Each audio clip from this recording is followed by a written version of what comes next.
안녕하세요. 김광욱 노무사입니다. 이제 노동조합법 알자 제25회차 강의를 시작하겠습니다. 제25회차 강의의 주제는 쟁의행위와 근로계약입니다. 자, 이 쟁의행위가 발생했을 때 근로계약 관계는 어떻게 되는가? 이게 아주 중요한 점이죠. 여기에 대해서 우리 대법원 판례는 명백하게 그 판단을 하고 있는 것 같습니다. 교재 189페이지에 보시면 거기 그 대법원 판례가 중간에 나오는데요. 쟁의행위가 들어갔을 경우 쟁의행위 기간 중에는 근로자는 사용자에 대한 주된 의무인 근로제공 의무로부터 벗어나는 등 근로계약에 따른 근로자와 사용자의 주된 권리 의무가 정지되고 사용자는 근로자의 노무 제공에 대하여 노무지휘권을 행사할 수 없게 된다. 이렇게 표현하고 있죠. 그래서 이거를 간단하게 말해서 쟁의행위 기간 중에는 근로계약의 주된 부분, 주된 권리 의무가 정지된다라고 표현을 합니다. 그러니까 정지라는 표현을 쓰니까 이것은 파업이 끝나면 다시 회복된다는 점을 이해할 수 있는데 편안한 그 원리라고 하겠습니다. 자, 그리고 이제 주된 권리 의무가 정지되니까 주된 권리가 노무 제공이고 주된 의무가 임금 지급 아닙니까? 그럼 그 두 가지가 다 정지되니까 그걸 일컬어서 무노동 무임금 원칙이다 이렇게 표현을 하게 되는 것이죠. 그래서 이 근로 제공 의무를 이행하지 않더라도 그것은 정당하지만 마찬가지로 노무 제공이 안 됐으니까 그에 대한 임금 지급은 하지 않는다는 것도 정당하다. 그거를 무노동 무임금 원칙이다. 이렇게 표현하는 것입니다. 그래서 이 무노동 무임금 원칙은 너무나 이제 뭐 뻔한 원칙이기 때문에 사실 법에 없어도 되는데 그동안 우리 노사 현장에서는 이것이 제대로 지켜지지 않는 이제 그런 상황들이 벌어졌었기 때문에 1997년 노동조합법 개정 때 이 부분에 대해서 명확한 법적 원칙을 정했던 것입니다. 그 내용이 이제 190페이지에 보시면 현재 보고 계신 우리 노동조합법 44조 조항입니다. 이렇게 되어 있죠. 쟁의행위에 참가하여 근로를 제공하지 아니한 근로자에 대하여는 그 기간 중에 임금을 지급할 의무가 없다. 그러니까 사용자에게는 임금을 지급할 의무가 없다 이렇게 되어 있습니다. 당연한 무노동 무임 원칙이 당연한 것을 이렇게 법적으로 표현한 것이라고 볼 수가 있는 것입니다. 우리 노동법을 전반적으로 보면 조금 의아한 이거 없어도 되는 거 아닌가 하는 이런 조항들이 제가 알기로는 한 세 가지 정도 있었습니다. 첫 번째가 일주일은 7일이라는 규정, 근로기준법 규정. 그다음에 노조 전임자에게는 임금을 지급해서는 안 된다. 이것은 노조의 자주성을 생각해 볼 때 사실은 뻔한 원칙이기 때문에 굳이 노조법이 없어도 됐는데 근데 2021년 노동조합법 개정에서는 그게 빠져버렸습니다. 그다음에 지금 보시는 쟁의행위 기간 중 임금을 지급할 의무가 없다. 이렇게 규정한 거. 이건 너무나 뻔한 얘기입니다. 무노동 무임금 원칙은 당연히 적용돼야 하니까.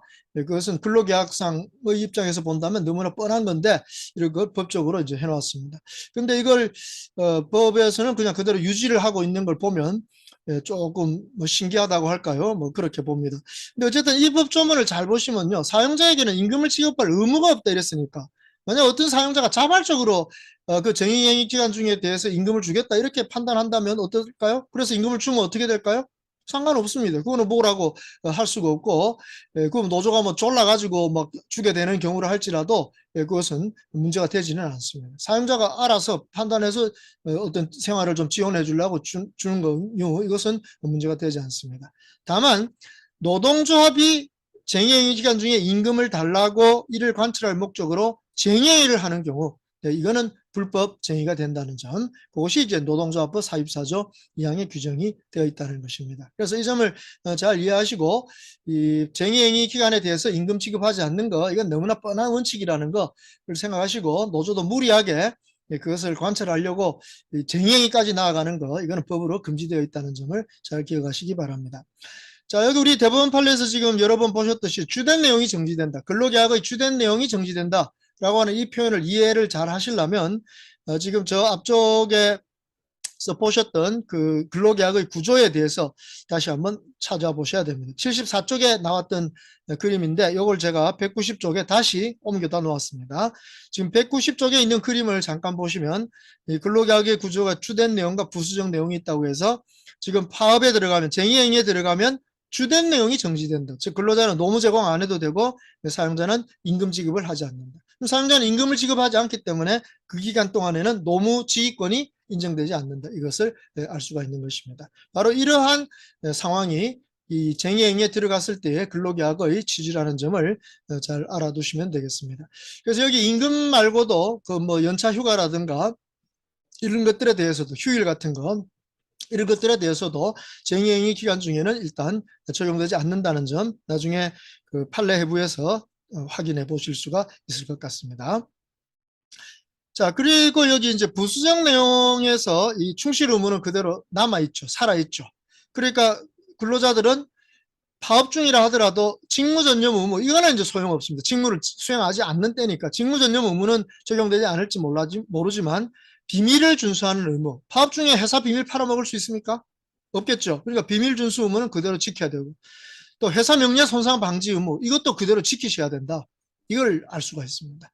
그래서 회사 담벼락에 시뻘건 페인트로 그 사장 욕을 써놓는 그런 노동조합의 파업 전술, 그건 대단히 잘못된 것이다 하는 것을 금방 알 수 있습니다. 그렇게 해서 노사의 신뢰가 상실되면 파업이 끝나고 난 다음에도 서로 앙금이 남아가지고 그 뒤끝이 좋지가 않습니다. 그런 식의 파업은 하시지 말기 바랍니다. 그건 허용되는 게 아닙니다. 여기 파업 중이라 하지만 회사의 명예를 손상하지 말아야 될 그러한 의무는 그대로 살아있다는 거, 이런 걸 좀 유의해서 보시기 바랍니다.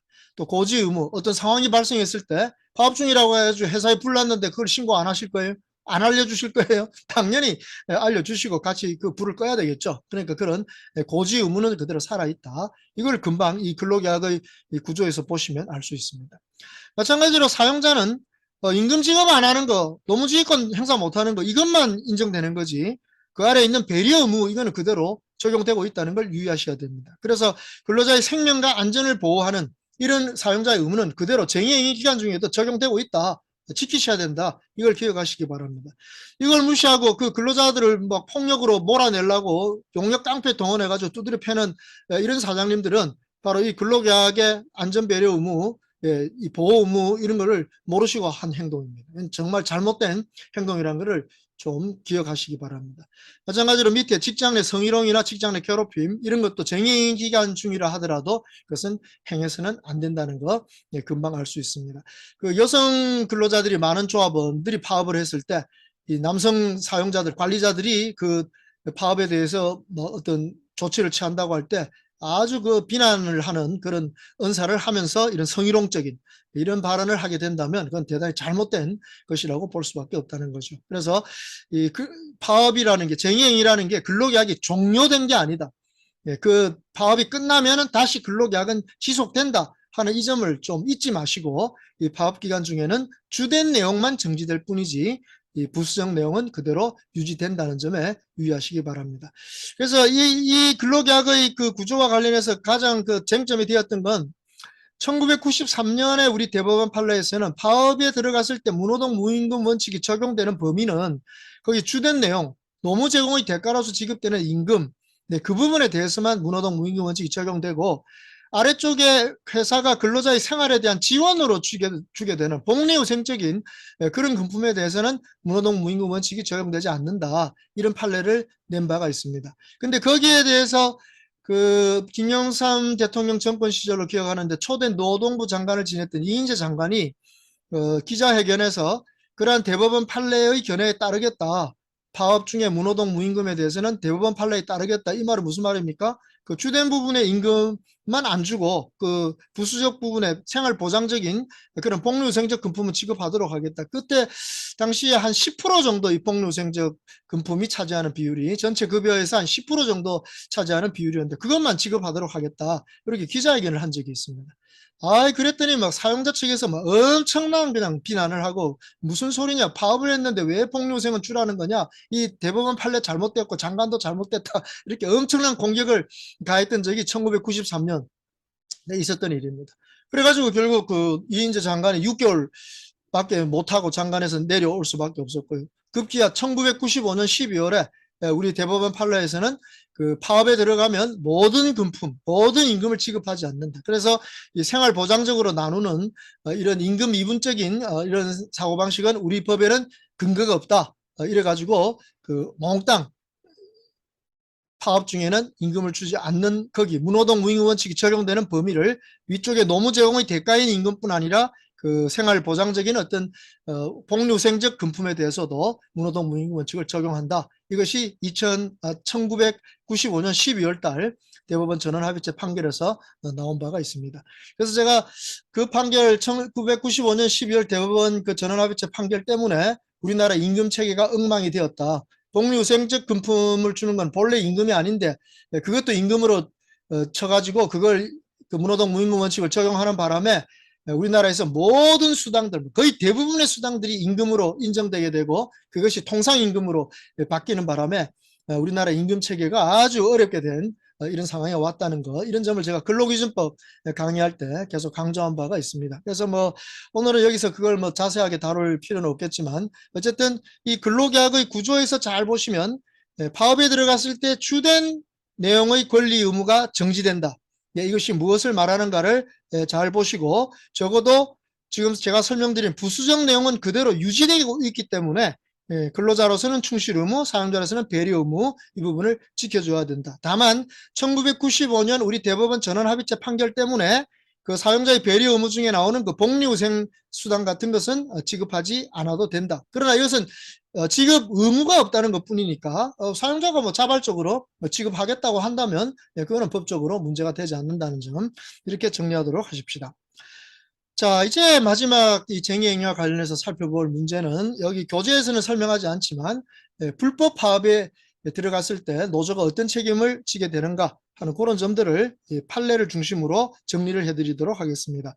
우선 형사적 책임을 지죠. 주로 업무방해죄와 같은 이런 형사 책임을 지게 되는데 그에 관해서는 판례부 43번에서 45번에서 포인트 알짜들을 보실 수 있습니다. 그 다음에 만약 불법 행위를 해가지고 회사에다 손해를 끼쳤다면 현재까지로는 손해배상 책임을 물 수밖에 없습니다. 그럼 손해배상 책임을 노조 지도부가 묻느냐 아니면 파업에 참가한 일반 조합원도 묻느냐 하는 이런 여러 가지 법적 쟁점들이 생기는데 그 점에 대해서는 판례부 46번부터 49번 사이의 판례에서 참고를 해보시고 알짜들을 잘 이해하시기 바랍니다. 마지막으로 불법 파업을 했을 때 거기 참가한 조합원들에 대해서 징계 책임을 물을 수 있게 되는데 물론 이제 징계 사유로 규정이 되어 있어야 되겠죠. 그래서 징계 책임을 묻게 되는 그 어떤 한도 또 절차 이런 것들에 대해서 그리고 이 단체 협약에서 면책 규정을 두는 경우가 많습니다. 그런 면책 규정이 있을 때도 징계가 되는가 안 되는가 하는 이런 쟁점들에 대해서는 판례부 50번부터 54번까지 해서 그 알짜들 정리된 내용들을 확인하시기 바랍니다. 그래서 우리 노무사 수험생들은 이런 판례 해부도 잘 읽어보심으로써 시험 준비에 만전을 기하시길 바라겠습니다. 자, 이렇게 해서 제25회차 강의 쟁의행위에 들어갔을 때의 근로계약관계 그리고 불법 쟁의에 대한 책임 이런 점들을 살펴보았습니다. 이제 다음 26회차 강의부터는 부당노동행위라는 법적인 문제에 대해서 살펴보도록 하겠습니다. 이 부당노동 행위가 사용자들에게는 굉장히 중요한 문제이기 때문에 우리 사용자 측에 계신 분들은 또 이 강의들을 빠짐없이 잘 들어주시기를 부탁드리겠습니다. 26회차 강의 때 뵙도록 하겠습니다. 감사합니다.